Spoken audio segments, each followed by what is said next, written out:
سوال پیدا ہو رہا تھا، سر ہم کیسے ہمیں پتہ چلے گا کہ ہم شعور کی زندگی میں آ چکے ہیں؟ شعوری زندگی کے انتخابات کون سے ہیں؟ تو جو شخص شعور کی زندگی گزار رہا ہوتا ہے وہ سب سے پہلے اس کے دل میں، اس کے مائنڈ میں سیلف ڈسکوری میں ایک سوال پیدا ہوتا ہے کہ میں کون ہوں، کہ رب ذوالجلال نے مجھے کیوں پیدا کیا؟ اس ساری کائنات میں اگر آج تقریباً 7 ارب کے قریب لوگ موجود ہیں تو ان میں ہی کیوں ہوں؟ اگر میرے گھر میں 7 بہن بھائی موجود ہیں تو 7 ہی کیوں ہیں؟ اگر 2 موجود ہیں تو 2 ہی کیوں ہیں؟ کیونکہ رب ذوالجلال نے کسی ایک پتے کو بھی رائگاں پیدا نہیں فرمایا، ہر ایک چیز کا ریزن آف لائف رب ذوالجلال بنا کے بھیجتے ہیں، لیکن بہت کم لوگ ہوتے ہیں جو اس کو ڈسکور کرتے ہیں، اس کے اوپر عمل کرتے ہیں اور ہارڈ ورک کرنے کے بعد اپنی زندگی میں کوئی مقصد بنا جاتے ہیں۔ اب جب کوئی شخص شعور کی زندگی میں آتا ہے اور اپنے آپ سے یہ سوال کرتا ہے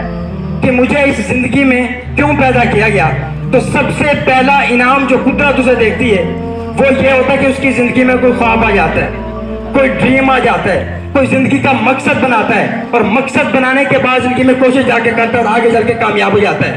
وہ کیسا ایسا جملہ تھا کہ جب خالد بن ولید اکیلا شخص ہے، لیکن جب فارس کے سامنے جاتا ہے، ریزن آف لائف بنا کے جاتا ہے، اکیلا شخص چلتا ہے، ان کے سامنے پہنچتا ہے، جب ان سے پوچھتے ہیں کہ آپ کیا کرنے آئے ہو تو آپ فرماتے ہیں کہ میں نے سنا ہے آپ کا خون بہت میٹھا ہے، آپ کا خون پینے آیا ہوں۔ یہ ایک انسان کی، ایک مسلمان کی سپر پاور تھی، طاقت تھی جو اسے ایک منزل بنانے میں۔ اسی طرح سے ایک موقع تھا کہ آپ صلی اللہ علیہ وسلم نے ایک صحابی کو دیکھا جو کہ